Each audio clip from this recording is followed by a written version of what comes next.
చూస్ country delight, live better. ఇప్పుడే country delight యాప్ని download చేసుకోండి. ప్రస్తుతం ఏసీబీ డీజీ ఉన్నారు అతుల్ సింగ్ సార్. నమస్తే. 1064 నెంబర్ పైన చాలా మీరు అవగాహన కార్యక్రమాలు చేశారు. బట్ ఇంకా ప్రజల్లో చాలా వరకు అంటే దాని గురించి ఇంకా అవగాహన పెంచాల్సిన అవసరం ఉంది. అలాగే కంప్లైంట్స్ అనేవి మీకు వస్తూనే ఉన్నాయి రిపీట్గా. సో దానికి సంబంధించి ఎటువంటి యాక్షన్స్ తీసుకుంటారు అనేది చాలా మంది డౌట్ సార్.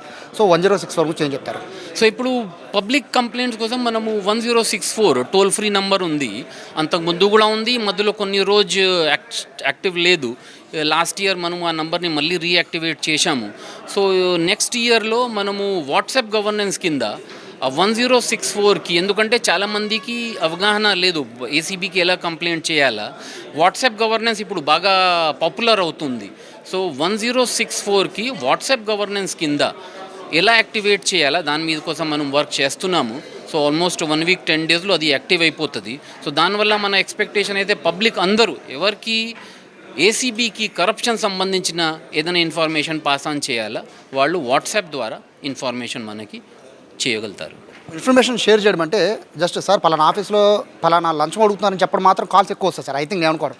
బట్ మీకు క్లియర్ ఇన్ఫర్మేషన్ ఇస్తే తప్ప కేసు ఫైల్ చేసే అవకాశం ఉంటుందా? లేదా అంటే ఇందాక కూడా చెప్పాము, ఇన్ఫర్మేషన్ వస్తే సపోజ్ క్లియర్ ఇన్ఫర్మేషన్ వస్తే ఇమీడియట్గా కేసు కట్టేస్తాము. జనరల్ ఇన్ఫర్మేషన్ ఉంటే అది కూడా మనకి రెలవెంట్ ఉంది. ఎందుకంటే అప్పుడు మన రేంజ్లో ఉన్న ఆఫీసర్స్ ఎలా ఇన్ఫర్మేషన్ కలెక్ట్ చేస్తే సపోజ్ అక్కడ బ్రైబ్ డిమాండ్ చేస్తున్నారు బట్ స్పెసిఫిక్ కేసు రావటం లేదు, అప్పుడు మనము ఆ ఆఫీస్ మీద సర్ప్రైజ్ చెక్ చేస్తే ఫర్దర్ ఇన్ఫర్మేషన్ రావచ్చు. సో ఏదైనా ఇన్ఫర్మేషన్ ఉంటే మనం దానికి యాక్షన్ ఇన్ఫర్మేషన్ వచ్చి వాళ్ళ సెక్యూరిటీ ఎట్లా సార్? అంటే వాళ్ళ పేరు తెలిస్తే మనం భయపడే వాళ్ళ అవకాశం ఉంటుంది కదా. రైట్. సో ఇప్పుడు ఉన్న రూల్ ప్రకారం పీసీ యాక్ట్ కింద సుడానిమస్ కానీ అనానిమస్ కంప్లైంట్ యాక్సెప్ట్ చేయడానికి వీలు లేదు. కంపల్సరీ పేరు ద్వారానే కంప్లైంట్ ఉండాలి. వచ్చిన తర్వాత ఎలా ఐడెంటిటీ ప్రొటెక్ట్ చేయగలుగుతాము అది మనము ఇందాక చెప్పాము. పిటిపి కానీ విసిల్ బ్లోవర్ యాక్ట్ కానీ ఒక సిస్టమ్ ఫైండ్ అవుట్ చేసుకొని ఈ 2026లో అది కూడా మనము ప్రయత్నం చేస్తాము. నేను కంప్లైంట్ ఇచ్చాను సార్, బట్ నా పేరు మీరు గోప్యంగా ఉంచుతున్నారు.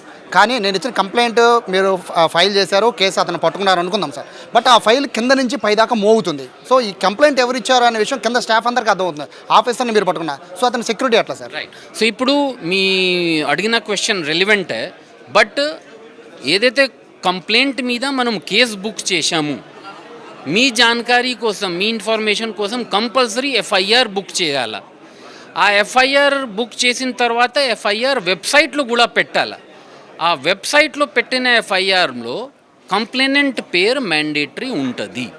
సో ఇప్పుడు ఉన్న సిస్టమ్ ప్రకారం ఎవరైతే స్పెసిఫిక్గా కంప్లైంట్ ఇచ్చారో ఆయన పేరు ప్రొటెక్ట్ చేయడానికి వీలు లేదు. దానికోసం ఇందాక మనం డిస్కస్ చేశాము, ఒక విసిల్ బ్లోవర్ యాక్ట్ ఇంపార్టెంట్ ఇన్ఫర్మేషన్లో ఈ ఇన్ఫర్మేషన్ ఇచ్చిన మనిషి ఐడెంటిటీ ఎలా ప్రివెంట్ చేయాలా అది మనము ఇప్పుడు వర్కౌట్ చేస్తాము. We will try to get some. యాక్చువల్గా సార్ అంటే అతని పేరు కింద మీరు పట్టుకున్న అధికారి దగ్గర ఉండొచ్చు సార్, తెలియచ్చు. బట్ కింద ఫైల్ అనేది కింద స్థాయి పిఏ దగ్గర నుంచి అందరి దగ్గరికి వెళ్తుంది. సో అంటే అలాగా సార్, అంటే యాక్చువల్గా ఓహో కంప్లైంట్ ఇచ్చింది ఇతనే, సో ఇతని పని ఆపేద్దాం అనేది కింద స్థాయి నుంచి కూడా ఒక ఐడియా రావచ్చు కదా సార్. సో యాక్చువల్గా ఎవరైతే కంప్లైంట్ ఇచ్చారో ఉన్న సిస్టంలో ఆయన ఐడెంటిటీ ప్రివెంట్ చేసుకోవచ్చు, అది సిస్టమ్ లేదు. రైట్. సో రెండు విధంగా ఉన్నాయి. ఇప్పుడు కేసు కట్టుతున్నాము, కేసు కట్టినప్పుడు ఎఫ్ఐఆర్లో కంపల్సరీ అనే కంప్లైంట్ పేరు వస్తుంది. వేరే ఇన్ఫర్మేషన్ ఇప్పుడు ఇచ్చిన ఇన్ఫర్మేషన్ మీద సర్ప్రైజ్ చెక్ చేస్తాము, అప్పుడు ఆయన పేరు రాదు. సో అట్లాంటి కేసెస్లో ఆయన ఐడెంటిటీ ప్రొటెక్ట్ అవుతుంది, ఇప్పుడు కూడా అవుతుంది. రెండవది మనం గవర్నమెంట్ కూడా రిక్వెస్ట్ చేస్తాము కొన్ని కేసెస్లో కన్సర్న్ డిపార్ట్మెంట్కి యాక్షన్ తీసుకోమని. అప్పుడు ఆయన ఐడెంటిటీ చెప్పాల్సిన అవసరం లేదు, ఓన్లీ సబ్జెక్ట్ మ్యాటర్ రాస్తాము. ఫలానా విఆర్ఓ ఆఫీస్లో కానీ వేరే రిజిస్ట్రార్ ఆఫీస్లో ఈ విధంగా యాక్టివిటీస్ అవుతున్నాయా మీరు కూడా ఒకసారి ఎంక్వైరీ చేయండి. అట్లాంటి సిచ్యువేషన్లో ఎవరైతే మన దగ్గర కంప్లైంట్ పంపించారో ఆయన పేరు పంపము. Last final question sir. సచివాలయాల్లో విపరీతమైన అవినీతి జరుగుతుందని ప్రజలు మొత్తుకుంటున్నారు సార్. అక్కడ మీకు 5,000 అవ్వచ్చు, 10,000 అవ్వచ్చు. బట్ ఏసీబీ పట్టుకోవాలంటే 25,000 అబోవ్ ఉండాలి అనేది ఒక జనాల్లో ఒక అభిప్రాయం ఏర్పడింది. సో ఈ పరిస్థితి ఏంటి సార్? 5,000, 10,000, 8,000 పట్టుకోవాలి. ఇది యాక్చువల్గా కరెక్ట్ కాదు. మన దగ్గర ఈ స్టాఫ్ తక్కువ ఉన్నప్పుడు కొన్ని మెయిన్ కేసెస్లో మనం ఫోకస్ చేయగలుగుతాము. ఇప్పుడు ఏదైనా కంప్లైంట్ వస్తే 5,000 కాదు, ఎవరైతే 2,000 కూడా అడుగుతున్నారు అట్లాంటి కంప్లైంట్ వస్తే కంపల్సరీ అది మన డ్యూటీ, కేసు బుక్ చేస్తాము, తర్వాత కరప్ట్ ఆఫీసర్ని అరెస్ట్ కూడా చేస్తాం. సో ఇది అతుల్ సింగ్ చెప్తున్నారు, ఏసీబీ డీజీ.